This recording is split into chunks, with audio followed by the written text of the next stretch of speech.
Go. Okay. Hopefully I figured it out for you and we're successful on your end. All right. Yeah. I don't have my second screen pulled up today, so what's going on, guys? It's K-Dub here. Today I have Crypto Candor, Altcoin Sarah, and of course Crypto Rhodes on a, not a surprise live stream, but a little earlier than usual, but dealing with UK time, we had to make do with what we had. So how's it going, everybody? Pretty good. Good. Yeah. Awesome. So I can't see it. Can you guys hear us on our end? Are we live? I can't see on my end right now because I only have one screen pulled up. I am live on my end, and I don't know if how my sound is, though. Right, I think I'm live as well from what I can see. All right, Is it cool. showing that your stream health is green? Yep. Yeah. Can everybody hear us? Everybody can hear everybody? First time doing this. UK, New York, what up? Cool, let's It's like go. the battle across the pond. Awesome, awesome. So we have a lot of different people on my channel. Crypto Candor, I mean, you're more than welcome to introduce yourself. You're on here quite frequently. I do enjoy your company. And for the rest of you, Sarah and you know, Rhoda, would you like to kind of introduce yourselves a little bit? Yeah, sure. So hi everyone. I'm Sarah from Altcoin Bus Ladies. On Twitter, Altcoin Sarah, and any other social media. Recording from Birmingham. Everyone thinks England's only got one city, and that's London. Not from London. But yeah, so been investing into crypto for almost a year now. And that's me in a quick nutshell. Cool. Hi everyone, I'm Rhoda. In the space I'm known as Crypto Rhodes, but I'm pretty new to the scene. Only entered the space maybe a few months ago, although I've had an awareness of it like most people for several years now. I mean, my partner has been dabbling in it for years. I've been kind of having it in the background, sort of ignoring it in a way, not really paying attention. And it was only really this year that I really started paying attention when I was kind of in a low place. I'd just had another baby and was feeling a bit helpless about a lot of things happening in the world and my personal life. And my partner really helped me through. He really actually sat me down and broke everything down to me and made me see that it's not just all about Bitcoin. He said, look, because I was really pissed off one day about Facebook, the whole thing, the data misuse thing. And he showed me that social media is changing as well. It's moving onto the blockchain. And he showed me all these, you know, I joined Steemit, and applied to be an alpha tester for Howdo. I downloaded Lit, and I think I pretty much got opened up into this new world. I was like, what is happening? You came out of the gate quick. Have you actually you've tested Howdo? Have you tried it? Yeah, as an alpha tester, but from what I understand, that's not what the platform's going to be like. It's just to test things like reaction times and stuff like that. So yeah, it was all about finding issues and things that needed to be reported. But so I don't actually know what the actual platform's going to be like. To be honest with you. Yeah, but yeah, that was my entry point, social media. And as a mother, I'm in London, by the way, if you haven't noticed. As a mother of two very young children, I became quickly aware that this new sort of technology is going to be what my kids are going to be growing up in, much like the internet was for us. So I've become acutely aware of how this is going to affect them, and I didn't want to be disconnected from that, and like the way my parents are with the internet now. You know, I'm still helping my mum and dad send emails and stuff, you know what I mean? So I really wanted to be a part of that and understand it as much as possible, even though I really struggle with a lot of the tech stuff and the investments sort, but my partner really helps me with that. I mean, he's been a trader for a few years as well in the traditional market, so I think I kind of leave all that to him. Yeah, these are like traditional markets on steroids, though. But it's kind of similar. It can be tough, and you know it's all right as far as the tech goes. Yeah, just take your time day by day. I mean, I didn't learn everything in a day, and I still learn. There's still things that confuse the hell out of me. So absolutely. But that's cool. I mean, you're the way you're seeing it as wanting to get involved and understand it now because you're going to have kids who are growing up in it. Yeah, I don't have kids, so I haven't thought of that in context. But you're spot on. That's the truth. So that's pretty cool that you're kind of trying to make yourself a little bit more involved and just educated, so that when it does become more commonplace, that you won't be kind of left in the dark. Exactly. Yeah. I'm just enthusiastic about the space. I think it's yeah, I think we all are. So much. Yeah. So I had a question for you, since now we're talking to people from the UK, which, you know, Candor and I are from New York, so we have a very specific viewpoint on things, you know, US citizens and all that. What is it like in the UK? What are your, like, what is your government stance on it? How does your country kind of look at it and view it? Well, I went recently to a conference as Altcoin Bus Ladies representative, and I thought it would be quite cool to see, because I haven't been to one for blockchain related stuff. And it was more of a really beginner. There was a lot of people who were in a pre-ICO phase, just thinking of creating projects rather than being invested in themselves. There was one conference, and let's say there was 100 people, and maybe actually 15 of them owned any crypto. So I thought that was a bit weird. But I guess it was just sort of a conference that I went to, some blockchain show. But I think the UK is really pro it. From what I've seen in the news, they really like blockchain. They're trying to implement it into as much ways as they can. It's quite a liberal country over here. So it's my take on it.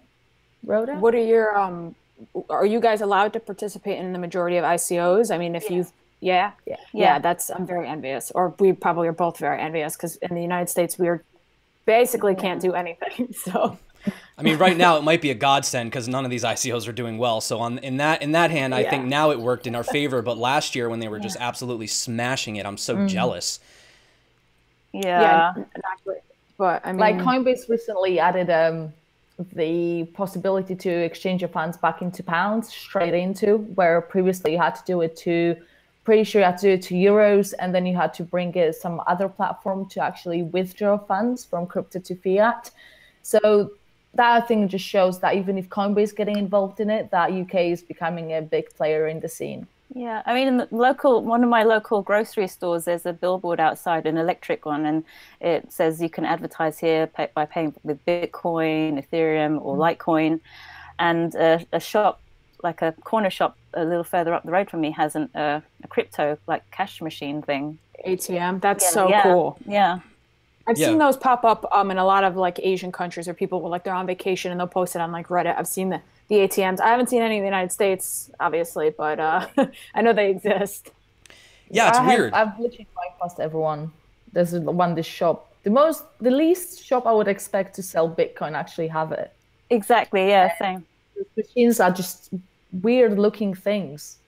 I don't know.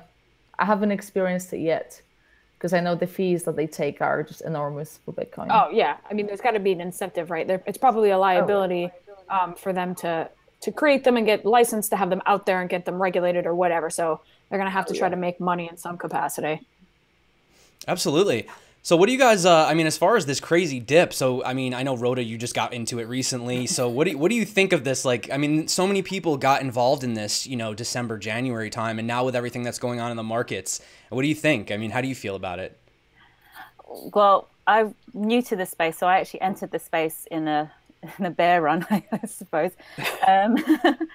But just from what I've seen I know it's not the same as the traditional markets because it's a lot more volatile, but from what I've seen with my partner's work, it's all swings and roundabouts. It's always up and down, isn't it? So I know how the news can affect, like, geopolitical tensions and everything can affect the traditional markets. And with this particular market, the current news seems to, especially with the SEC stuff that's happening, not SEC, SEC stuff. Oh, I thought maybe you were going to talk about, like, porn. I mean, Pornhub did partner with PumaPay, so, I mean, technically you're not that off. I mean, they did have a partnership. So I've lost my train of thought now. Well, it's okay. I mean, yeah, well, a lot of things that they're talking about right now, for example, the big thing is the whole ETF situation. And, you know, I read an article this morning that they were saying they're thinking that it might not get approved because of the crazy manipulation. I mean, we saw what happened with BitMEX when they shut down and it just instantly spiked up. And then as soon as it came back, it instantly went back down again. So, I mean, what's your stance on it? Do you even think that we need an ETF, or what is your opinion on it as far as, like, what do you think even in general is going to help bring people into this space that we need more of? I'm not sure about the ETF thing, because I'm kind of split, because I understand that it will bring other people into this space. And I know the whole thing about this space is meant to be about decentralization. So yeah, I'm split too. I kind of think that that society kind of needs centralization in a way. But I read an article earlier that Andreas Antonopoulos was saying that he thinks it's a bad idea because of the manipulation that it's going to create. So I think what the project should focus more is on actual innovation and working products and proving that they can deliver, instead of focusing on ETFs and what the governments will do, because they'll have to sort something out because it's such a volatile market. But the fact that we need working products doesn't change the fact that they need to keep on working and improving their own projects, because there's so many assets without working projects that people invested a lot of money in, and it's time to show if it actually works, I think. Mm-hmm. Do you guys have ETHOS? Does it work for you? Can you do you have a fiat trading in and out where you are? Sorry? Do you guys have for ETHOS? Can you use the fiat ramp in and out in the UK? Does it work? The gateway? Yeah. I didn't even know that they had the gateway up and running yet. Oh, it's not? Okay, I didn't know. No, I don't. The only reason I know this is because I just did that damn video. But they that's like they just partnered with somebody to set up the gateway, but it's not currently active. But it is coming up. I think like it's pretty close on the roadmap as far as priorities for them. And I'm sure like if they're already allowing, if they're liberal with ICOs and other things, the gateway is probably going to be accessible for you guys. But as far as the ETF goes, I guess my view is very similar to Rhoda's. Like, it's good in a sense that some centralization will bring in like older people who are maybe more skeptical of the space and don't feel comfortable investing. But in the same light, you know, I agree with Sarah in that we should be focused on projects that are actually doing what they're saying they're going to do, because eventually the government and everybody else is going to just have to figure it out and follow suit and accept it or not and find a way to regulate it or not. And I think it's hard to put this space in a box and say, okay, we need an ETF, we need, you know, SEC regulations, when this is the first time this space has ever been in existence. And forcing other regulations that fit other things onto this may not be the best way to go about it, if that makes sense. But yeah, I don't know. I just think that this is kind of its own beast, and it needs to kind of grow and become its own thing before we start to try to, you know, make it into something else, I guess. It's ironic because... Speaking of ETHOS, they just... Oh, sorry. No, go ahead. I talk all day on this channel. Go ahead. ETHOS just dropped a month ago, if anyone's still interested. So. Oh, did they really? I'm going to go check that out, because I'm getting the airdrops myself. Oh, somebody asked real quick, Rhoda, you said you had a Lit app. People want to know how they can follow you on Lit. What's your username? Oh, she froze? Oh, no. She's frozen. Oh, there you are. Oh, there she is. Okay, I'm Crypto Rhodes. I'm Crypto Rhodes on all of the social media sites. With the zero as the O? Yeah. Okay. But I have to admit, I downloaded the Lit app, but I haven't used it much. Sorry, guys, because it's more of a stories platform, and that's not really me. I had a look around, but I'm not really one of those people that likes to upload stories. So yeah, sorry, you'll find me, but you won't find much. So I wanted to ask you, Rhoda, real quick, just because you are extremely new to the space, which is why I wanted to have you on the channel, because I mean you only have a couple videos up, and I found your content to be really good right out the gate. So I wanted to ask you, is this like, what are you doing? Because I know you are you still doing acting as well, because you also do white papers. You read white papers. Do you want to explain what that's all about? Yeah. Yeah. So when I entered the space, because I knew pretty much nothing.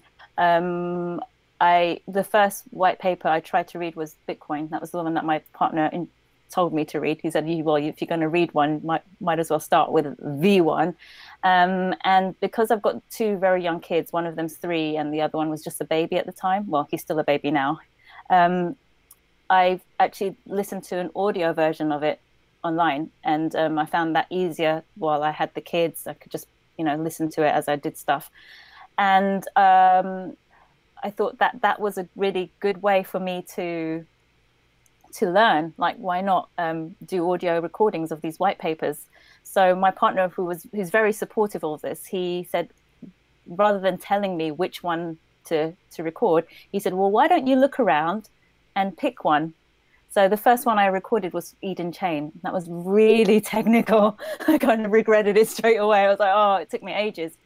But some of them are like 50% mathematics. So like, how do you go around that? You just skip it? I don't. Well, I Googled a lot to see how to say pronounce the formulas or however. But if I got really stuck, I'd say, please refer to equation on page 10. That's good.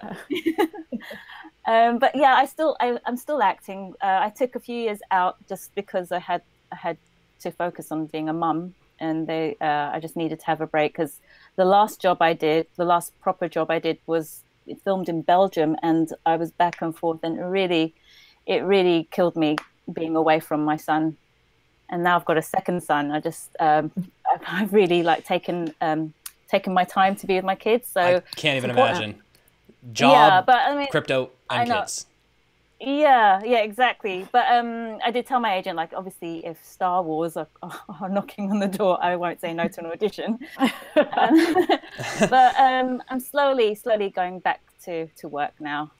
So it's good for you. So yeah, it's going to be interesting. Not to cut everybody off, but on my side, since you're a lot of new faces on the channel, they're interested in what projects do you like? What projects are you looking at? Questions. So do you guys want to I mean, everybody knows on my channel the things I like, but what are you guys really looking at right now? Are you buying anything on the dip? Are you waiting, or just fundamentally, what do you like? I'm a massive fan of Neo. Yeah, it's one of the first projects I invested in, and it's just close to my heart for that reason. I'm also extremely bullish on VeChain. If you follow me, you know about how crazy I am with VeChain. And I'll think of the third one once Rhode says, because I'd want to make it a good pick. VeChain had 100% increase in a week. Yeah. So kudos to anyone holding that. Seriously. Cardano. Oh, Cardano. Yes. Nice. We got two Cardanos on here. Good pick. Yes, I'm right there with you. I kind of made I think everybody sort of knows that, like, the way, K-Dub likes Neo is the way I like Cardano. And well, I saw your review. It was one of the first videos I saw. So no. Yeah, you cut out. You cut out a little bit. What'd you say? Oh yeah, I was saying to Candor that I saw her review and her interview with Charles Hoskinson. It was one of the first things that I saw. I know. How the hell did she get that? I still really can't even. Great stuff, man. So super when I was impressed. Thank you. I was petrified the entire time, and actually, Charles had set up the Google Hangouts so that we could stream, and that was the only time I had ever used Google Hangouts, and I didn't know that, like, he needed to change the setting on his side, so it only streamed him the whole time, which ended up being a blessing, because it was a 2-hour interview, and I was like I was probably shaking through most of it because I was just so nervous. I went from like making little videos in my kitchen to all of a sudden live streaming with Charles Hoskinson. I'm like, I think I'm in the wrong place. Like, are you sure you asked the right person? So yeah, no, it was cool. Kind of to speak to what you said about being new in the space and not feeling like there's so much more you don't know. You may always feel like that, because I've been in here doing this for 1.5 years now, and I still find that there's so much that I still need to learn or still need to really understand, or there's always more information, which is also kind of the cool thing about it, is that there's always something to research and learn more about. Yeah, definitely. The more you go into it, the more you realize that it's crazy. And at first I used to get really obsessed with the tech, and I still am, but now I kind of agree with Sarah that I think I need to, sorry, she had a thing about earlier before we got on. You have to pronounce it a certain way. So it's Sarah, right? Yeah. Sarah. I don't know. It's my New York accent. I guess I say it wrong. But I say it wrong too. But yeah, you know what? I forgot my train of thought. Anyway, but what I was going to say was for me personally, as you get deeper into the tech, you start to realize that eventually you do need that adoption, and you need it to be something where I always like to go back to what Steve Jobs said, where it's about the why. You know, it's not the what. Like, you can try to sell people tech all day, but if it doesn't make their life easier, if it's not more convenient for them, if it's not something that's applicable, you know, it's really difficult to convince someone to just switch over to something that they're not used to just because of like, oh, one time there was a privacy breach. You know, it has to be more than just that. And I think that that's where we're at right now. And it's a gamble, and it's more or less, for example, you said Cardano, and they're one of those scholar types where everything has to kind of get peer reviewed, everything has to get, so it takes time. And I think with crypto, we expected that the tech was going to move as fast as the price was back in December. And then when it didn't, everybody got super depressed. So I don't know. It sucks. But unfortunately, you know, you look at companies like the ones that are the big ones now. Everybody talks about Amazon, Facebook, Google. They didn't become, you know, Neo's only been around for, you know, I don't know when they first did their ICO, but, you know, I know Elastos, they just had their anniversary yesterday. It's 1 year. And everyone's like, oh, well, what do you expect? It's been 1 year, guys, you know? Yeah. So, yeah. 1 year is nothing. No, absolutely not. No, it's not, especially considering the kind of disruptive technology. We're trying to like rebuild everything that we've been using for the last like 50 or 60 years. It's just pretty unbelievable to think that people can be so impulsive about kind of how they feel about projects and why they're taking so long. And I mean, I've done it too. I can't, you know, pretend that I'm better in the process of having patience, but it's, you know, it's important to remember again that this is so early on in this space. You know, and that's the cool part about it, is we're all early adopters. Whether or not you started yesterday or today, or you started 2-3 years ago, you know, we got a long time of growth before this becomes mainstream. Absolutely. Exactly. Yeah. A lot of questions on my end about EOS. Do you have any opinions on them? I know, did I just start the war on but do you guys, what do you think? Well, considering how much money they managed to raise and how it all started off, I'm a bit disappointed, to be fair.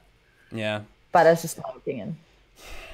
It's tough. I mean, because like, here's the thing. So you've had a project like Tron, right? Which they didn't have the ICO, but a lot of people were saying that Tron got hyped up out of nowhere. It was you know, vaporware. They had nothing, right? But the thing is that Tron actually, in a weird way, they had a super high market cap, right? There was so much FOMO into it. And then Justin Sun actually started utilizing some of that money to start developing the Tron virtual machine, the stuff. So like, in a sense, it's like you hear people say like, oh, I hate these guys that like, they just pump their coins for no reason. But then on the other hand, it's like, I like the guys that just put their head down and do the tech. But as long as they're like utilizing it and being smart with it, like I think Tron actually, like when I'm not gonna lie, when Tron first came out, I laughed at it. I was just like, yeah, okay, whatever.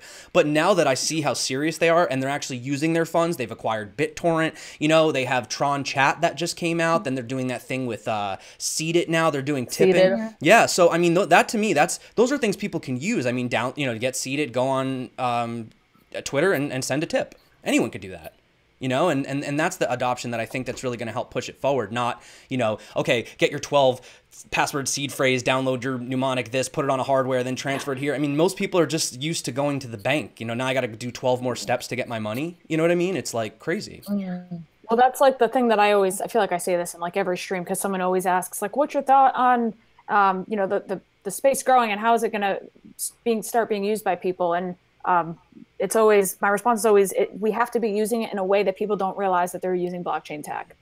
Yes. It has to be seamlessly, effortlessly. You open up your phone, you use an app, and the app works, and it just happens to be a blockchain-based project. So, like Lit, for example, that's just like an Instagram. Or even like the EOS or the ETHOS wallet, being able to open it up, buy crypto, do atomic swaps on the platform, keep it all there, you know, invest in other things like that, to me is like a much easier use case than going on Coinbase and buying it and sending it to Binance and buying it and then sending it to the wallet on your computer. Like we have to decrease steps. Yeah, it's a huge process and it's intimidating. I mean, the first time I ever sent a transaction on like the Ethereum network, like, what is this address? Like the average person's not going to feel comfortable dealing with stuff like that, you know? Do you guys like check 4 times the address before you actually send the funds, or is it just me panicking that you're gonna send it somewhere else? Yeah, or something? that happened to me the other day. I did it for the first time, and I was so nervous because if it went to the wrong address, then it's completely my fault. There's nothing you can do about it. Yeah, exactly. So yeah. Totally. Yeah, that's the thing is like now you actually are your own bank. So the responsibility is on you. I've seen a few of these different projects. For example, Byteball, they recently came out with addresses now where you can buy one for it's really cheap. It's like I think maybe $40 or something in Byte, and you just get @ so you could actually have like @ Crypto Rhodes. You know, you still have your private key for yourself, but like your public address and stuff, you can just tell somebody like, oh, just send it to @Crypto Rhodes, and then it'll redirect it to your address. So it's those types of things that make it easier. You know, most people don't want to carry around a 57 letter number digit copy paste, you know, and then you have that, then if you do have to copy and paste it, you got it in your phone, maybe somebody copies it and steals it, right, or something like that. So absolutely, you can actually do that on my Ether wallet. You can buy like I was gonna say, oh, you can, the ENS. So it would be like, you know, the cryptozombie.eth. So in full disclosure, I tried to buy cryptocandor.eth and I couldn't figure out how to do it because there's like a 3-day waiting period, and then you have to wait, and then you have to like bid on it, and I did it like 3 or 4 times and I couldn't figure it out. So either I don't know what I'm doing or it's just difficult, but it was a pain to try to get the name. And I thought that would be cool. Oh, okay, well then I'll just have my name.eth. But there are some services that do like the name instead of like a long address. Yeah. I've seen a lot of projects doing that, even like Komodo. You know, I was speaking to the team. I'm actually trying to get an interview with JL777. He's the anonymous, so I have to do it through Discord and it has to be through text only. So I'm probably gonna do that like next week. But even these guys are like, yeah, you know, we kind of need a brand refresh. We need to, you know, because even like the user, the UXs, the UIs, whatever you want to call them, like they're trying to make the experience easier. And, you know, it's like, well, it works, but it's difficult, and they need it to be more like one push button type thing, you know, like what we're familiar with now. And I'm actually seeing a lot of projects realize that, and I actually wouldn't be surprised if the remainder of this year we see projects really pushing like user experience, user interface, because I think they like have the hint now. So I think that's something they're definitely going to be doing moving forward. Absolutely. What else did I had a question. I forget what I was going to ask you. Oh, I had a question actually, because this is the first time I've ever done it in, like all girls. Okay, so I get this thing on my videos, because I always start off with like, what's going on, guys? It's K-Dub here. And like every couple of days, I always get somebody like, stop saying guys. There's girls here too. Are you offended by that as women? Does that bother you? Because like if you look in the dictionary definition, like the first definition is men, and the second definition is a group of people collectively, does not have to be just men. I always thought it was like a neutral term. I say guys, or I call people guys or bro or dude, and like I say that to like my female friends. So I mean, I may not be the best person to ask, but I don't think so. I'm not. My intro is, hey guys, it's Sarah from Altcoin Bus Ladies. So no, I'm not offended. Okay, good, because I'm going to definitely point that out, and I'm gonna reference this, because the next time somebody says this, I'm going to be like, watch the video, they don't care. So yeah, just like do like the link in your description, like to this moment in the video, be like, yeah, see, I asked, I'm good. One of the reasons though that I really wanted to get all of you guys on the channel is because, well, not just because, you know, a lot of people in the chat are making, you know, comments about that it's all females, but really I like that you do informational, educational content on your channels, and I think that there needs to be more of that in the space. Like I love to do top 10s. I do them sometimes, you know, and yeah, I interview projects, and sometimes you get a little hypey and I do news, but education, you know, like what good is, like I do news, great, but what good is my channel going to do to somebody who just came in? Great, the news. How do I use it? How do I get involved? You know, so I really do appreciate that, and I think it's important, and I think that that's what the space is missing, in my opinion. So I wanted to say thank you for what you are doing for helping everyone. Oh. No, it's important. I mean, I watched your video where you like kind of thanked Kyle or whatever for his like shout out, and it reminded me of the reason I started my channel, which was when I got into the space, there just wasn't a lot of entry level content. It was either like you're reading articles about like what is Ethereum, or you're watching like a 7-minute video where someone breaks down the tech or talks about the news, and it was really hard to find content that was like, okay, speak to me like an adult, but also, you know, make it so that it's digestible. And that's what I wanted to do.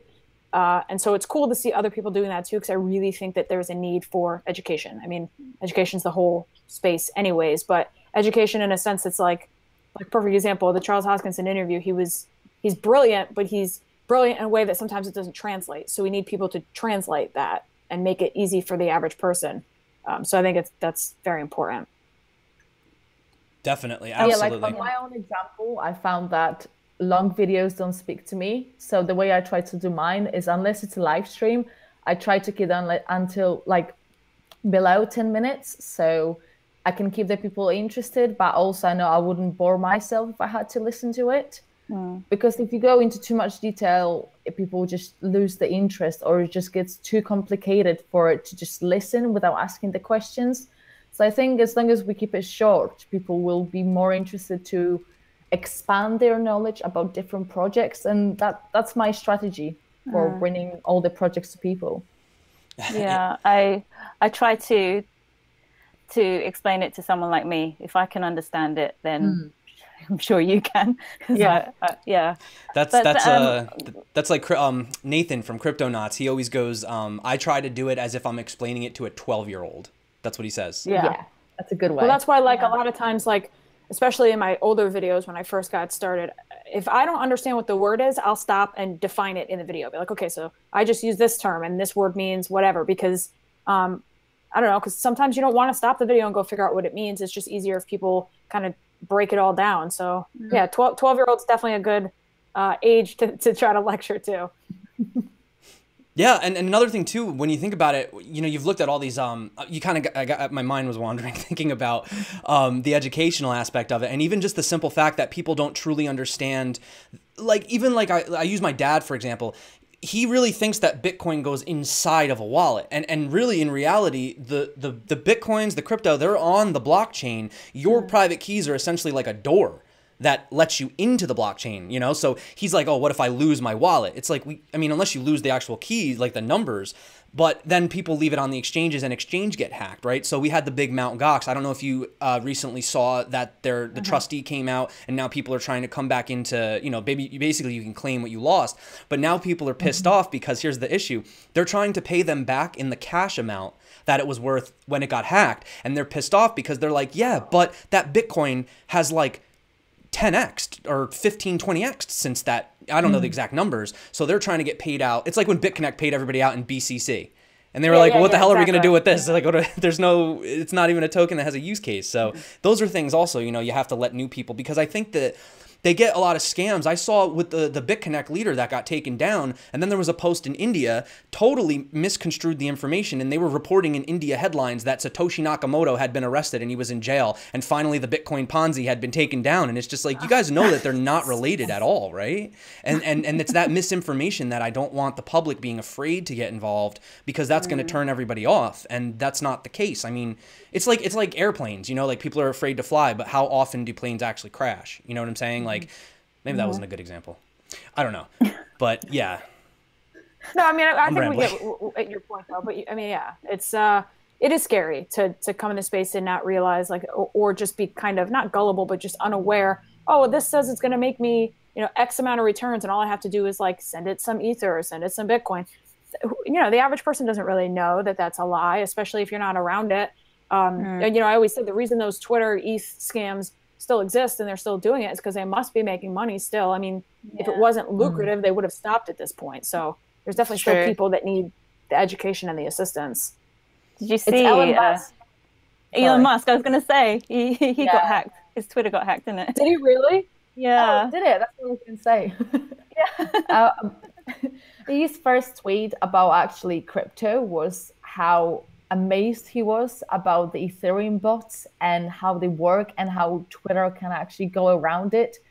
That it blows my mind that Twitter has got so many employees and they can't go over Ethereum bots. I don't know if it's just me, but it goes beyond that. It goes beyond that too, Sarah, because even just like I try to do polls for like vote for your next, I'll let the community vote. What do you want for my next video review, right? And I've seen my own polls get manipulated by bots. Like I'll have 4 and like one will clearly be losing.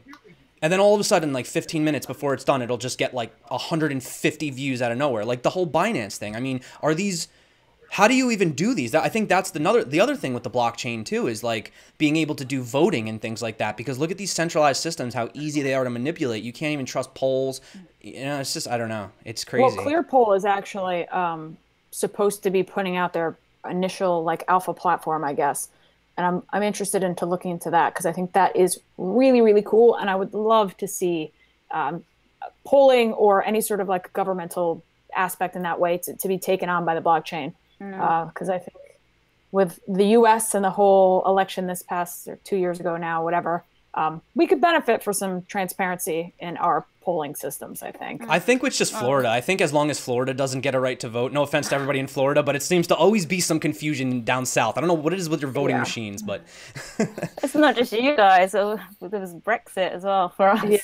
Oh, True. yeah. Talk about Brexit. Yeah. Can you guys, for a second, give us a little information? Because that's huge, right? It's a big deal. For I actually made a video about Brexit and how it's going to influence the crypto. So if you want to check it out, obviously, everyone, you can do it. But basically, it's there's going to be some significant changes in the government and with the taxes. I'm not really too good with taxes. My mom is an accountant, so she usually does it.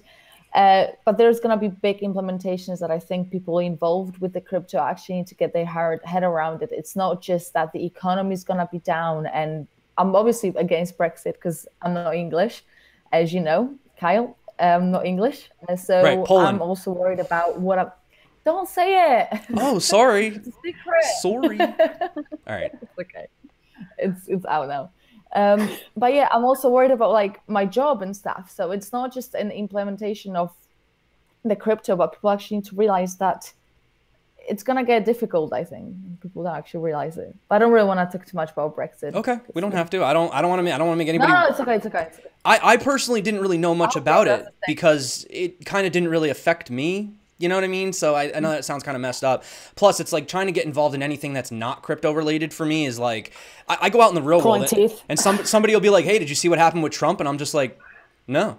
And they're like, oh, well, he's our president and it's really important. I'm like, I don't watch the news. I literally just do crypto. I don't know what's going on in the real world. For a short period of time. I watch all the crypto news, but no telling news. They're just boring. They're just all the same stuff. Crypto is so much more interesting. What I found is, Rhoda, when you were saying that you were listening to like audio versions of the white paper originally, because that was the best way for you to kind of consume information. I'm the same way. So I work 40 hours a week. And so it was easier for me to listen to podcasts or audiobooks to get into kind of crypto in general. So that's what I do now during the week. When I'm driving or commuting to work, I listen to podcasts, and then I'll do audiobooks, a couple books on Bitcoin that I've, read or listened to.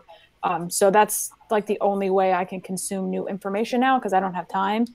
But yeah, I mean, taking in any info outside of crypto is, whether it's political or whatever else, is hard because this is such like a fast-paced, a week is like an eternity in crypto adjusted terms. So yeah, I noticed. Oh. Yeah. I actually just found a cool article on cryptonews.com that apparently South Korea political parties are turning to blockchain to start working towards their voting system. I guess there's advocates that are calling for the introduction of blockchain powered voting in South Korea. So that's pretty neat. Guess who's working with them? The Icon Loop. Just saying, guys, I know everyone's like, oh, you talked about Icon crashed. It's like, what didn't crash? Like, it's not just Icon. I mean, literally, there's no crypto survived. Any crypto that, like, I think one of the coins that did like the best was actually Binance. If you look at Binance over the past 6 months, it actually had a really good trajectory. So probably Binance was one of the best picks, but other than that, everybody just got wrecked. So, but I've actually started to accumulate. I don't know about you guys. I started picking up more elastos. I picked up a little more Icon. Actually, Vite is a new project that I think has a very, very, very low market cap. It's only about 10 million right now. So that's one that I'm looking at. Yeah, that's really it right now. Still holding my Bitcoin though, because you got to hold Bitcoin. So yeah, my portfolio is like, now it's gone down because I've used my Bitcoin for other stuff, but it's like 18% Bitcoin, I think, right now. It's tough because Bitcoin's boring. People don't get the massive gains, but then you also don't get those massive losses too. So if you kind of hedge against it, I mean, so you in the UK, you can get involved in ICOs. Have you bought any ICOs? Have you ever bought one? What was your experience with it? Was it good? Or I'm not invested in it, so unfortunately, answer that question. Sorry. I was just curious to see how they've been going for people that have invested in ICOs. Personally, I don't. Have you done any ICOs, Rhoda? Yeah, me and my partner have done some. Yeah. Okay. Have you had good success with them? I'll tell you about the last one. Actually, the last one. You don't have to name it if you don't want to, but I'm just curious about the experience. Yeah, the last one we did was kind of recently, and it was in one of the NEP5 ones. So kind of giving hints there. It hasn't done as well as we were expecting it to. So we're still waiting. But here's the biggest issue too. If you notice, a lot of these investments, the ICOs take Ethereum, they take Ether.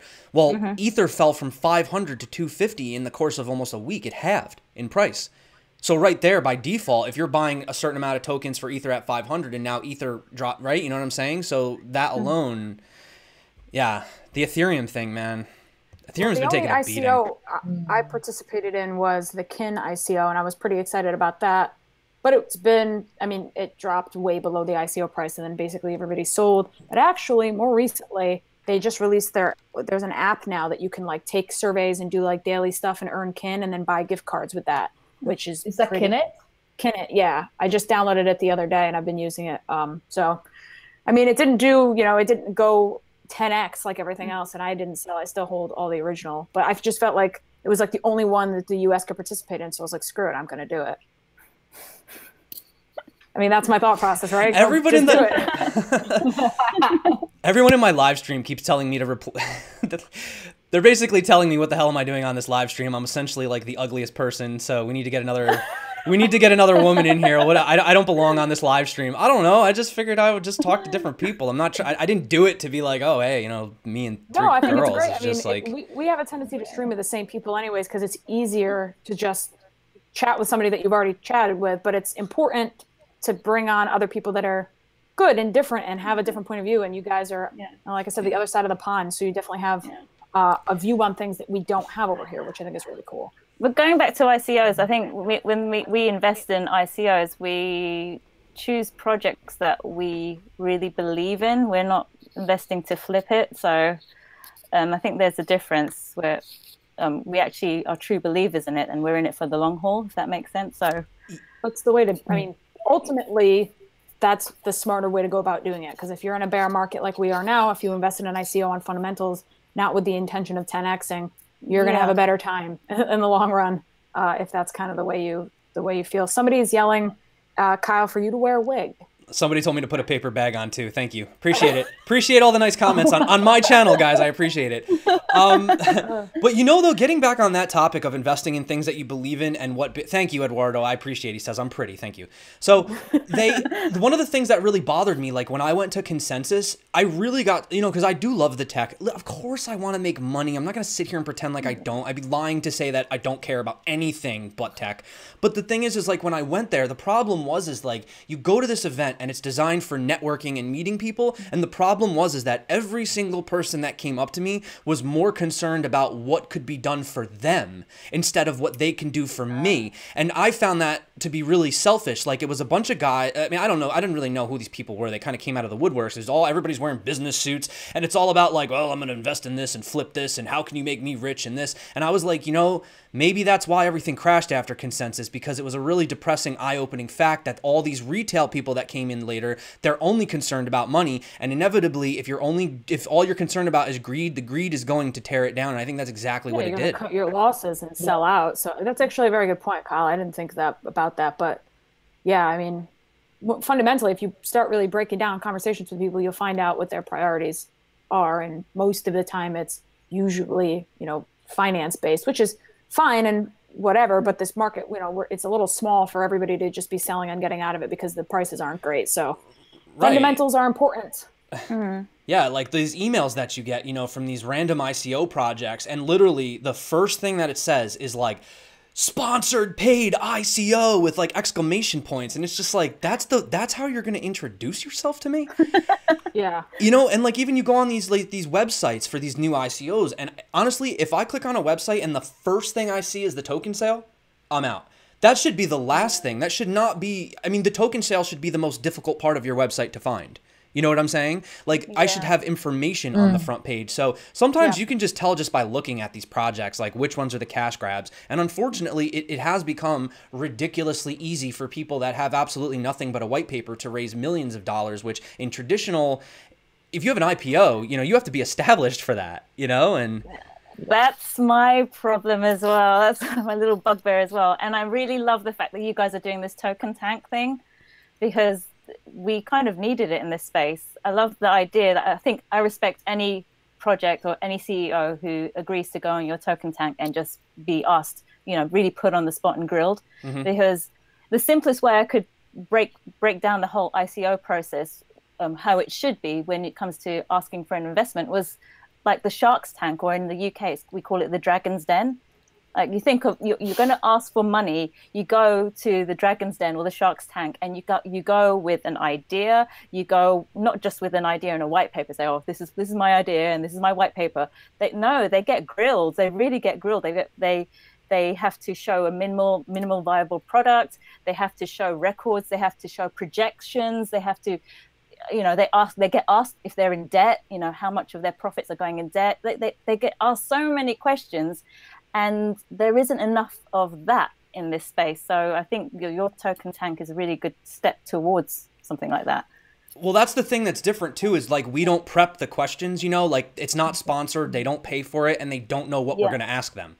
That's you know, brilliant. like, I've done interviews where I understand if there's a language barrier, that's understandable. You need to prep, because I've had some that they just don't speak English that well. But some people will be like, no, like, let me revise that. I don't want to answer that, you know. And it's just like, now you're not doing an interview. Now you're basically doing like a shill. You want to come on my channel to like literally just shill your project. You're not realistic. You're not talking about problems. You're not talking about concerns. And that really like pisses me off personally. And that's why I'm really selective with the people that I speak with, you know, especially if they're trying to tell me like, you know, we're going to provide you with the list of questions. It's like, that's not an interview. That's program. It's designed. It's like a script, you know? And I just think that people don't need that. I think people need more transparency. Actually, a couple people over here have been asking about Hedera. Alex, you were in the token tank as well. I mean, I kind of gave my opinion on it. Do you guys have an opinion on Hedera? Some people think it's too centralized and they don't like the fact that it was kept completely private. I mean, I said that, I think I said this at the end of the video, but my thought on it is that, you know, okay, so yeah, cryptocurrency was born out of a want and need for decentralization and for a hands-off approach, and that's fine. And there's thousands of projects that are trying to do that. And I think that Hedera is pretty much focused on an enterprise solution for transactions per second and for speed and for viability within a corporate setting. I think that there's a space for everything. They're very honest about the fact that they're not necessarily planning to be a public chain. And a lot of the reason that their transactions per second are so quick is because the nodes are more controlled and things like that. So I mean, if you're looking at Hedera and you're comparing it to Bitcoin, you're doing it wrong. It's like apples and oranges. So I think what it's doing, the goal it's trying to you know, succeed with is fine. It's not a public sale. Yeah, that was kind of crummy. But also I don't think they necessarily want the general public in it if it's an enterprise solution. So to each their own. There's a space for everything. Everything doesn't have to be decentralized and Bitcoin. But Alex, isn't it ironic though that you have people hating on Hedera because of what they're doing with the, what was it, 51 nodes? I don't even remember. Something 59, I 59 think. or something. And then you have EOS with the 21 block producers, but you have EOS doing a year-long ICO where literally anyone could participate in the whole world for a year long, and everyone's like, screw that, that sucked, that's a stupid model, they waste too much money. And then you have Hedera doing the absolute opposite. I say, screw that, that's not fair, I couldn't get in. It's like, well, where are you gonna like... just about to get into an argument with somebody on the chat because somebody just said to me, don't you think it's irresponsible of you guys to promote Hedera with how they handled their token sale? And I wanted to say no, because there's people all over YouTube promoting EOS, which had a year-long public ICO, and they barely have a working product, and their project's like falling through the cracks, and they can't manage the centralization of their nodes. So no, I don't think it's again, there's a space for everything, and we're as you said, Kyle, you know, there's always going to be an update and edits needed to a project. That's the reason why the iPhone gets push updates all the time from Apple, because nothing is perfect. So we have to be patient and understand that like sometimes there's projects out there that aren't going to be for us and their purpose is something else entirely. You know, we all have like this mindset that everything has to be decentralized, and blockchain is a tech that's good for a lot of use cases. They don't all have to be public. Yeah, it has great use cases right now. Like right now, like literally right now, you can use it for voting. You can use it for supply chain logistics. You can technically use it as a store of value and a way of P2P transfer. It has use cases, you know. And I liked your recent video when you mentioned about charity as well, because that's something that's quite close to my heart. Being used in charity, like knowing where the money's going. I'm not going to name any names because I don't know who watches these videos. that knows who I am personally, but you know, there are some charities that we have had in our community questionable of what are these people doing, because the people that all of a sudden they have these charities, right, and then all of a sudden 2 weeks later they're taking a vacation in the Bahamas and stuff like that, and it's like, wow, that's really convenient that 2 weeks after the charity you guys are taking the kids going, you know what I mean? And it's just kind of like, I really wish I could see where my money's going, and that's why I'm skeptical. That's why I don't. Go ahead. Hello. Oh, sorry. I've seen an article today. I don't know if you guys... Am I frozen? No, you're for like a second. You're good now. Okay. Cool. So do you guys have Lat Bible? Do you know what a Lat Bible is? The website? No. Okay. Yeah. Okay, so they basically made an article today saying that there was a couple who raised £200,000 for a homeless person, and they quit their jobs to do it and to give a guy a new start. And as soon as they finished, they ended up having 2 cars and going on 5 holidays. And the homeless guy only got 25K from it. So that's what I mean. Like, that would never happen on blockchain. Like, there's just not a chance a scam like that would go through unless someone pulled some, I don't know, out of box moves. So yeah, I totally agree that charity is a great help for blockchain. Yeah, blockchain is a great help for charity. The other way. That's like, I forget what project I think it was. Request Network, where they were talking about how if they were used within like municipal regulations, like within towns or whatever, if they use them for the money that they bring in on taxes, and then we could show exactly where their taxes are going instead of there being dishonesty and like where the money is going actually in our government, which I think is another great use case, because obviously with like all of the manipulation that we have and people buying other people off, it's very easy for when you have that much money for greed to set in and for you to be dishonest, it's especially if you don't think anybody's watching. Yeah. And that's the issue with the centralized systems, is that we don't know where they're going and we don't know what they're doing. So those are just some of the solutions that blockchain could definitely help. Actually, I wanted to ask you a question, Sarah, real quick, because you were talking about how you really, really like Neo, and we were talking earlier about the tech, and I meant to ask this question, but I didn't want to interrupt. So how do you feel about talking about, there's all these bugs? I think Candor brought it up. She said there's bugs and there's all these issues and people, they're losing their faith and stuff like that. So how do you feel about all this Neo FUD that's been going on recently? I mean, in one hand, people are like, oh, they keep finding all these issues. They forked. They weren't supposed to. Then a couple times you had issues with the node shutting down. You remember they got frozen on a few ICOs. But my question is, does that mean that Neo is like garbage and we should just throw it out? Or do you think that it's a good thing? I mean, I would rather find these bugs now than 5 years from now. Oh, no, I think finding bugs is the best thing that can happen to a project. It's like the silver lining of a project, because you find out, like, we're in an early adoption now, like maybe a little bit later on. But basically, if they find it now, I'd rather them find it now before they go on to Ethereum scale and they have that many projects being built and upon them, rather than... So I'm trying to get to the point that they're just starting now and I'm bugs, because that means they can fix them.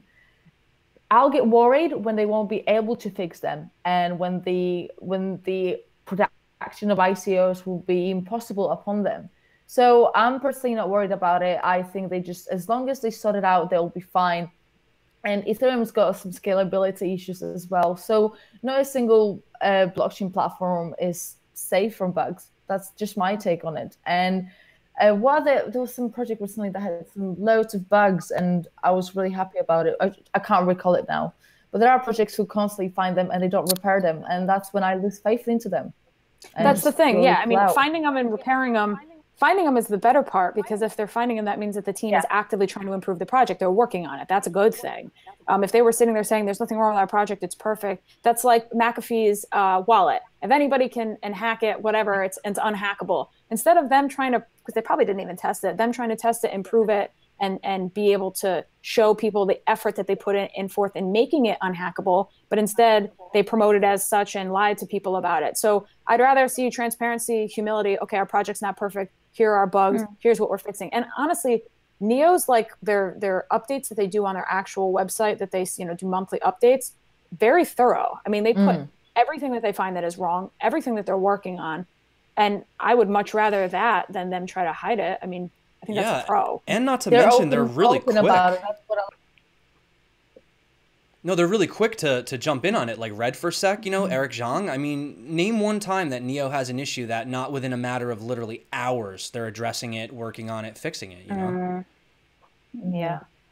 I mean, my partner put it to me in a really simple way to understand. Like he used the example of like our child, our baby, like they come out into this world with no immune system, and they pick up bugs, and it's what makes them stronger, what makes them better. And I think it's the same thing with these projects that are coming into the space.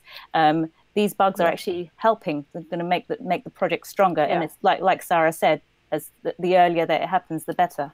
That's why I like these projects like QuantStamp and Certic, whatever they're calling themselves, because they're actually looking to look into the bugs. They're trying to find them, and that's becoming something, you know, auditing these smart contracts. So I think that's going to be a niche market of its own that that's going to be really important personally. Oh, yeah, absolutely.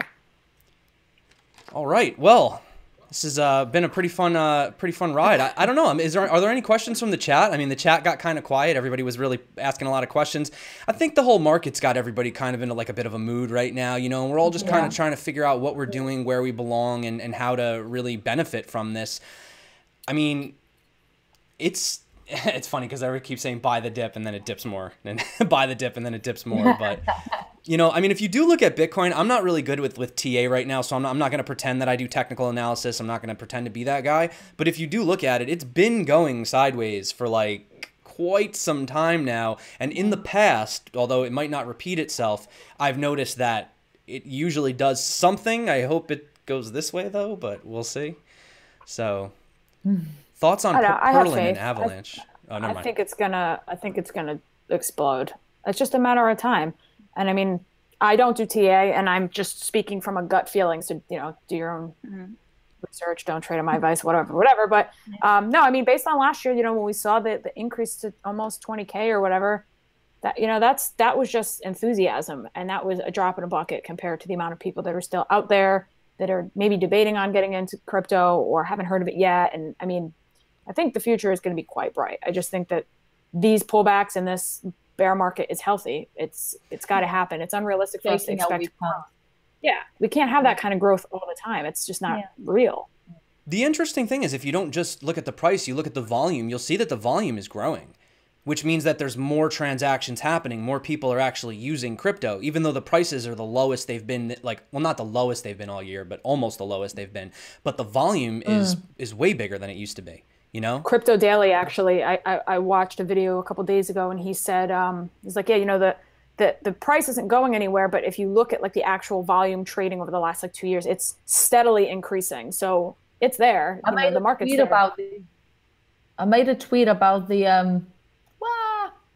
volumes, trading volumes, and I said it before I found the tweet. Okay, so in 2014, an average daily volume was $15 million. In 2017, it was 2.2 billion. And in 2019, we don't really know what's it going to be. So it's just going up. Exactly. And volume speaks for itself, I think, louder than anything else can. Yeah, absolutely. Yeah, definitely. Because, I mean, price is just a reflection of whatever. Like, when you really think about it, all it is the last price multiplied by how many coins. You know, it's difficult to get. I mean, in reality, the scary thing actually about the market cap, I don't know how many people know this, but if everybody was to try to cash out at once, you wouldn't be able to. The market cap doesn't truly reflect how much money's actually in crypto. It's actually arguably inflated. I've heard people say up to even 50x of the actual amount of money you could take out at once, which is very interesting because you always have a buy and a sell, unless you're doing OTC. So inevitably, if you were going to cash out, you'd have to, it would, you know, I don't know, it would drive it down and blah, yada, yada, whatever. So yeah, I mean, that's actually scary thinking that it's even lower than what we're looking at, because you look at how these guys are manipulating it right now. Imagine if it was even lower than that. And that's the thing, is like the whole reason that I got into this whole decentralized stuff was because I wanted to get away from the banks. I wanted to get away from the centralization. And it seems like the more we keep selling our Bitcoin cheap to these guys on the other end, and we don't know who they are, we're giving that power back to them. And they're just going to, the same problems that we have in the real world, we're going to have in crypto if we don't start taking back the power ourselves, you know? And that's why everyone needs to hold a little bit of Bitcoin, not financial advice, but just hold some. Stop giving it away to these people, you know? Yeah, absolutely, for sure. So is there anything else? We've been going for about an hour. I've really appreciated this. I actually have to, I'm going to New York City. I don't know if you guys know Jeff from Quantalysis. He's getting married and he's having a bachelor party. So I'm going to go see Jeff in the city tonight. So I'm going to go look at hot air balloons. So that's my plan for this evening. All right. And going to bed. Yeah. There you go. No, I mean, I don't have any questions. If you guys have anything else to add, otherwise I'm pretty much good on my end. Cool. I can't think of anything so far. No. Well, I'll say something. Definitely, Rhoda, new channel, just got into crypto. Everybody, please go support her. I appreciate her content. I think it's really good. So check it out. And, the link's in the description. Go follow everybody. We're all a happy crypto family here. So there you go. Thank you. Thanks for that. Absolutely. And obviously to everybody that came out in the chat, obviously I love you guys. You're awesome. We had some kind of funny comments in the chat today, but I know you guys are just playing around. So it's still a pleasure and an honor to have everybody on. So thanks everybody. Really, really awesome. I'd love to do something like this again at some point. So yeah, definitely. You should, girlfriend. Yeah. There you go. All right, guys, everyone have a great night. All right. Talk to you later. Bye guys. Oh wait, until next time, stay crypto. And peace out.